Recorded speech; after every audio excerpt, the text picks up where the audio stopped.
What's going on with Amber Heard in Aquaman 2? Aquaman and the Lost Kingdom features relatively little of Amber Heard as Mera, despite the character being the chief love interest of the titular hero Arthur Curry. This has likely created some confusion as to why she's not more prominently featured, and what her role might be in the DCEU sequel. However, there's a collection of factors behind Heard hardly being seen in the Aquaman and the Lost Kingdom cast. In the first Aquaman movie from Warner Bros. And DC Studios, Arthur Curry and Mera reunited after briefly interacting in 2017's Justice League. Working together to stop Arthur's half-brother Orm from conquering the surface world, Mera and Arthur went on a journey to recover the Trident of Atlan, which Arthur used to unite the Seven Kingdoms as its new king. To that end, Aquaman and the Lost Kingdom shows that Aquaman and Mera took their relationship further, even though Mera herself features relatively little in the final movie in the DCEU timeline. According to sources who spoke to Variety, Amber Heard came close to being fired from Aquaman and the Lost Kingdom. This was reportedly unrelated to the then-ongoing Johnny Depp V Amber Heard trial, and instead was due to a lack of chemistry between Jason Momoa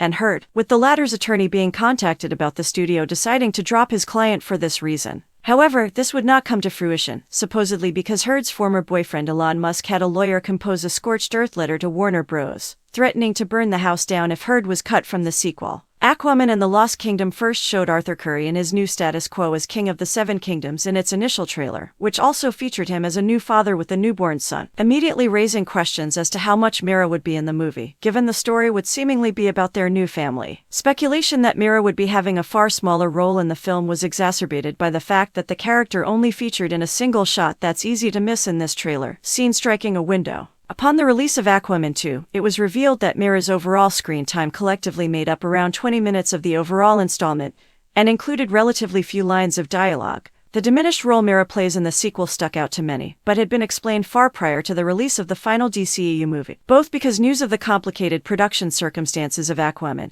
and the Lost Kingdom had been much reported on in the months prior, and because director James Wan himself had discussed why Mera was set to feature less in the overall plot. Aquaman and the Lost Kingdom's director James Wan spoke about Amber Heard and her reduced role in the movie after speculation about the film began to mount. According to Wan himself, the DC sequel was always going to have a stronger focus on Aquaman and Orm joining forces as estranged brothers and former rivals, rather than Aquaman and Mera teaming as they did in the first movie. Having envisioned the first Aquaman film as a romance action-adventure movie for Arthur and Mera, Wan stated the sequel would be a bromance instead, as Arthur and Orm attempted to reconcile their differences to save the Seven Kingdoms. Behind-the-scenes reports add more context for what the behind-the-scenes Aquaman and the Lost Kingdom turmoil may have looked like. After the court fees were paid for the release of the notes from Amber Heard's therapist that were submitted as part of the Depp v. Heard trial, some of Heard's perspective on the DC movie and its filming came to light. Some of the most pertinent of these notes covered the idea that the Aquaman and the Lost Kingdom set was a hostile environment, that Momoa was reportedly drunk on set